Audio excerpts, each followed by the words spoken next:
Morning in Grimwood Peaks arrived the way most mornings do in a town built by questionable architectural decisions. Crooked chimneys, slanted roofs, and alleyways so narrow even gossip couldn't squeeze through without bumping into itself. It was the sort of town where nothing quite stood straight, and neither did the reputations of its residents. A perfect stage for someone like me. Bozwick the Bard. Part-time performer, full-time disappointment. I awoke face down on my straw mattress, my cheek impressively imprinted with a button from my doublet, which I apparently wore to sleep again. Bokk, my loyal chicken and emotional support poultry, stood firmly on my back, clucking with judgment. "Good morning to you too, feathered freeloader," I groaned, rolling to the side and displacing him like a disgruntled paperweight. He flapped once in protest and hopped to the bedside table, where he pecked at a stale biscuit I'd meant to eat 3 days ago but never committed to. My room at the Hollow Oak Inn was modest, which is a charitable way to say it looked like it had once been used for storing pickles and poorly kept secrets. The walls leaned slightly to the left, either from age or as part of some long-forgotten architectural whimsy. The single window was fogged up not with moisture, but with apathy. I sat up and stretched with the dramatic flair of a man who'd just completed an exhausting tour of doing absolutely nothing. Just as I was considering whether or not to wear my purple cravat today, the door swung open. No knock. Just the presence. "Talia," I said, my voice adopting the kind of soft, trembling tone typically reserved for priests at last rites. She stood in the doorway, holding a tray with my breakfast. A single boiled egg, a charred triangle that dared call itself toast, and a cup of tea that looked as though it had been brewed from regret and floor sweepings. "Morning," she said with a deadpan delivery that would make a dwarf weep. "This is your complimentary breakfast. And by complimentary, I mean it's included in the room fee you still haven't paid." I smiled, hoping charm would once again be accepted as legal tender. "Dearest Talia, a sunbeam in an otherwise grim dawn. Have I told you your hair looks especially symmetrical today?" She set the tray down and crossed her arms. "You said that yesterday, and the day before, and also to the tailor's goat when you thought it was me from behind." "Ah, but the goat never brought me breakfast. You, my dear, are irreplaceable."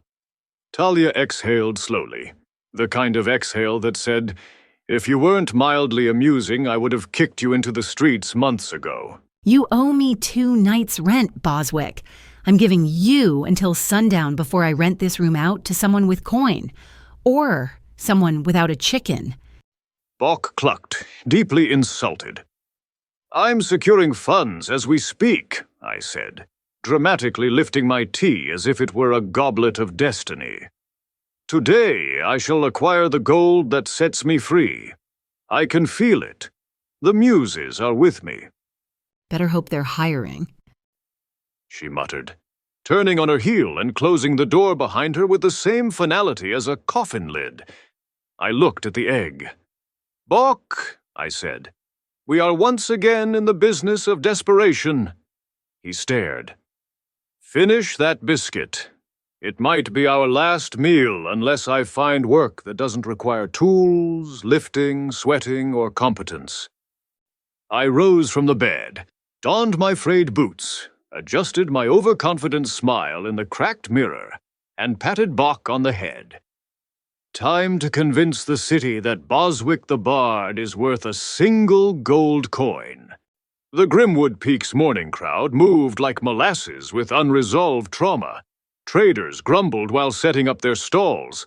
Oxen plodded with the same energy as underpaid librarians, and the air smelled like fresh bread, desperation, and trampled horse dung.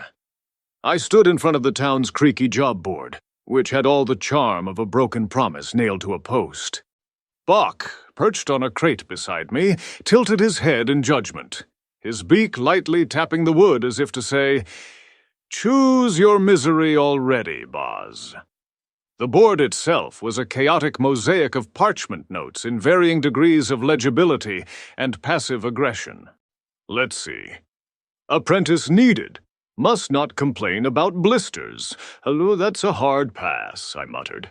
Herbalist's assistant. Ideal candidate must enjoy the smell of wet mushrooms. I already live above a tavern. That's enough fungus. Urgent. Latrine dredger. I recoiled. How dare they list that posting next to Bard Wanted for local festival? That's sacrilege. Except that the Bard listing had been violently crossed out, and the word cancelled was scrawled underneath it. A tall woman in a muddy apron walked by, carrying 2 buckets of fish guts. I instinctively stepped aside with a flourish, as if in a play titled, "Elegance Avoids Filth." No work again, Boz? She called out, not slowing. "Ah, Clarice, I'm merely perusing, as I believe in letting the work find me, you see," she snorted. It found you last week, and you ran from it. Incorrect. I strategically withdrew from a wood-chopping opportunity due to the existential threat of splinters. She disappeared into the alley, cackling like someone who had long since given up on poetic dreams. I resumed my inspection of the board. A new posting, written in florid handwriting and wedged behind 2 notes about goat theft, read, "Wanted. Actor for promotional performance at the Cracked Quill Bookshop. Must commit fully. Must not be allergic to feathers." That last word did give me pause, but Bozwick the Bard is no coward. Except near bees and aggressive geese, and any baked good labeled mystery pie. Still, this wasn't goat wrangling, nor latrine hauling. It was acting. My domain, my calling, my rent-paying fallback. "Come, Bokk," I said, spinning on one heel and nearly slipping on horse dung. "The quill calls, and this time I shall not leave unpaid, or covered in feathers. Well, no more than usual." As we walked away, I could still hear the job board whispering back at me, in the voice of every responsible adult I'd ever met. "You could have just learned to cobble shoes." But no, I was a thespian, a poet, a bard. The streets would pay me in gold or pity. Hopefully gold. I pushed open the warped door of the Cracked Quill Bookshop, and was immediately hit by a wall of scent so musty I feared I had entered the armpit of an ancient tome. The place was lit by a single grimy window, and a chandelier that hadn't seen a dusting since the age of heroes.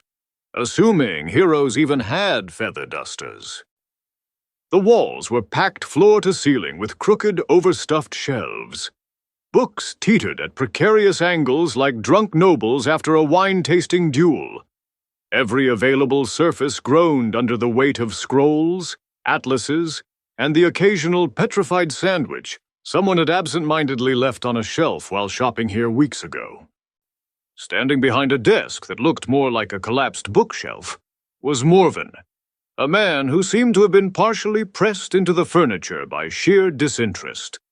His robe was stained with ink, crumbs, and something that may have once been marmalade. His spectacles were cracked on one side and held together with what I suspect was a curse of mild inconvenience. He glanced up at me with the kind of enthusiasm one reserves for root canal appointments. "Let me guess. You're here about the posting." I placed a hand on my chest, offended. "Morven, old friend, though we have never met.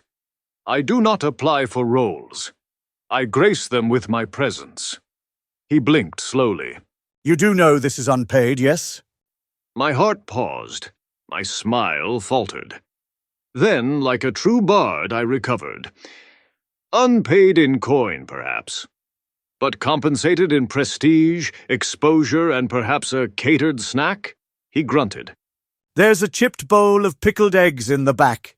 It's been there since winter. Or you can help yourself to that sandwich on the shelf over there. I considered the offer, then reconsidered. Morven sighed and gestured toward a crumpled scroll on his desk. We're staging a dramatic excerpt in the alley today for visiting nobles. Some weird tradition they do every time they buy new books. Show me you're not a complete disaster, and you can have the final slot. I unrolled the scroll. The ink was smudged, the dialogue overwritten, and the character descriptions written by someone who either loved pigeons or had a traumatic experience with one. Sir Grimley, knight-turned-bird, believes he's been cursed by a forest druid, declares war on a windmill. Morven nodded wearily. It's our most requested scene. By whom? No one. But the nobles keep paying. The rest of the scroll detailed blocking directions involving flapping, sword-waggling, and an emotional monologue delivered to a barrel of rainwater meant to represent the sea. I paused. And you thought I was the unhinged one. He slid a rickety box toward me labeled, "Costume. Do not use unless desperate." Inside was a dented breastplate that appeared to be made of pie tins, a gray tunic with feather patches sewn on by someone blindfolded, and a helmet fashioned from a colander with fake beak glued on. I gasped. It's beautiful. Morven gave a pained look. You've got 10 minutes to memorize your lines, 10 minutes to question your life choices, and then you're on. I took the costume reverently, like it was an ancient relic. Bokk let out a slow, disapproving squawk from his perch atop a wobbling stack of spell books. I know, I told him. But think of the drama. The poetic madness of a man trapped in a bird's soul, Morven muttered. The last guy said that too. He fell off the rain barrel and sprained his elbow. Claimed it was avian vengeance. I disappeared behind the curtain that served as a dressing area, now filled with the scent of desperation and mothballs. As I donned the pie-plate armor and tunic, I let my reflection guide me into the madness of Sir Grimley. The knight, the bird, the misunderstood avenger of breadcrumbs lost. I emerged, wings flapping softly. I am ready. Morven looked me over and handed me a mop handle. Use this for your sword. We had a real prop, but someone used it to stir soup. So there I stood, dressed like a pigeon knight with a mop sword, ready to face an audience of bored nobles and alley cats. And you know what? I had never felt more alive. The alleyway behind the Cracked Quill was not built for grand performances. It was a narrow cobbled stretch between two leaning buildings, both of which looked like they were one sneeze away from collapsing into each other. A laundry line stretched overhead with someone's undergarments fluttering like battle flags of questionable hygiene. A few crates and barrels had been shuffled to the side, forming a stage that creaked every time I shifted my weight. Perfect for drama, better for injuries. Morven had made minimal effort to dress the scene. He'd propped up a large black curtain that caught the wind like a drunken sail, tied loosely to a broom handle, and an old spear wedged into the ground. The only lighting was provided by the sun filtering in through slatted windows and a single lantern that had clearly lost its will to illuminate anything meaningful. Still, the nobles came. 3 of them, to be precise. Lord Finley Stiffmore, a slender man with a perpetual sniff and a nose so high in the air it had likely achieved its own elevation title. Lady Castera, who looked like she had been cursed with permanent boredom, fanning herself with a lace handkerchief and audibly sighing every 7 seconds. And Sir Baron Smuggly, a large, red-faced man who looked like someone had tried to forge a warhammer out of a meat pie, and then taught it etiquette. They gathered about. None of them looked particularly eager to be here, which meant the bar for entertainment was low enough for me to trip over, which I absolutely did as I made my entrance. Dressed in my ill-fitting costume, which was now wrinkled and held together with string and theatrical hope.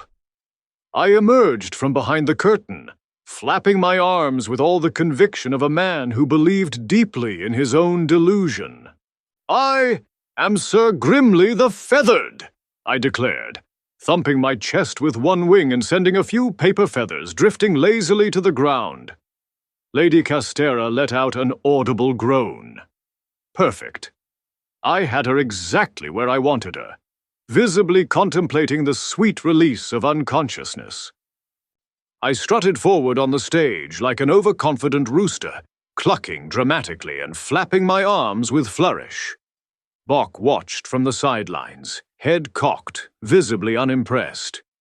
"Knight of the Sky," I continued, hopping up onto a crate with all the agility of a man who had absolutely not tested the sturdiness of the crate beforehand. It groaned beneath me. "I soar where others crawl. I peck at the injustices of society. I am the only noble-born pigeon to ever wield a sword." I drew my mop handle. Blade. By the end of the performance, I would sparkle like a celestial disappointment. The nobles exchanged glances. Is this satire? Lord Stiffmore whispered. No idea, but I think I like it. Seizing the momentum, I launched into a dramatic duel with an imaginary foe, whipping the air into submission with wild swings of my mop handle. "Foul beast!" I shouted. "You'll not soil Lady Clucksworth's honor again!" I spun, twirled, and tumbled off the crate in a flourish that looked far more like an accident than artistry. But I turned it into a controlled dive. Yes, totally intentional. The gasps from the audience were probably concerned for my well-being while holding in a laugh. Leaping to my feet, I grabbed a fallen bucket and held it up as if it were a royal helm. "This is my perch, and from here I rule the skies of justice." At this, Lady Castera actually stopped sighing. Then came the finale. I climbed atop a barrel with my arms outstretched, closed my eyes, and delivered the final line with all the gravitas I could muster. "Fly not from who you are, but toward who you might become." There was silence. A pigeon landed nearby, cooed once, and immediately flew off. Then Sir Smugly began to clap. Slowly, heavily. Each clap echoed off the alley walls like a distant drumbeat of reluctant encouragement. Lord Stiffmore followed suit, tentatively. Lady Castera gave one polite clap, but quickly turned it into a gesture of swatting away a fly. Still. Applause is applause. Morven emerged from the shop, holding out my tip hat, a small velvet cap. The nobles dropped a few silver coins inside. And then, Lady Castera, with a sigh that may have meant approval or indigestion, dropped something gold. A single glorious gold coin. Morven looked stunned.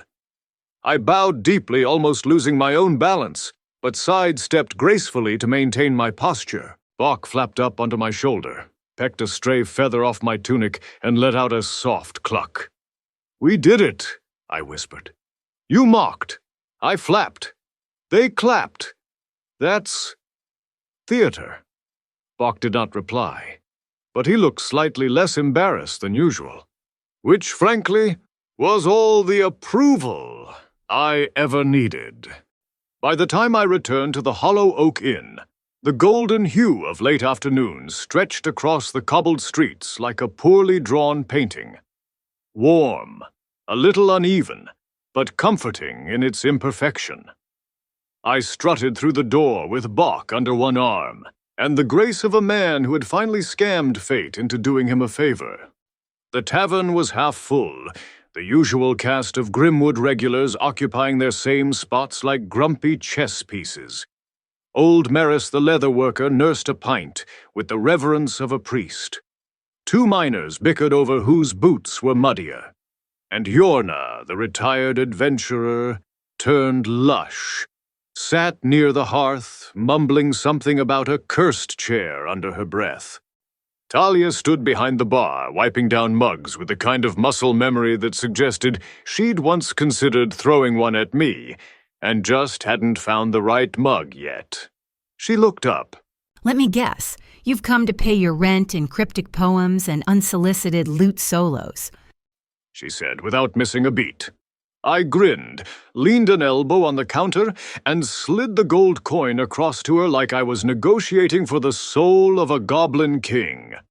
Her eyes went wide. She even stopped wiping the mug, which was saying something. Is this real? Test it with your teeth if you like, I replied. Though the minting is exquisite.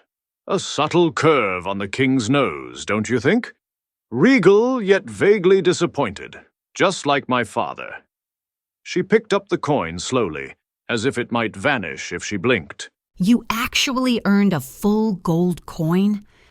Oh, I earned it all right, by pretending to be a knight possessed by a bird spirit. She stared. There were wings involved, I added, as if that clarified anything. And someone gave you money for that? Art is subjective, I said proudly. Turns out, nobles love watching a dragonborn dressed up in tin armor smothered in bird feathers, holding a mop towards the imaginary enemies to keep them at bay. Talia blinked. I simply can't believe you were given a gold piece for that. She set the coin in a small lockbox behind the counter and gave a slight shake of her head, followed by a rare, very rare smile. Well, this covers 2 nights, so either you're finally turning things around or this is a fluke of catastrophic proportions. Could be both, I offered. Later that night, I commandeered the fireside table like a victorious general returning from battle.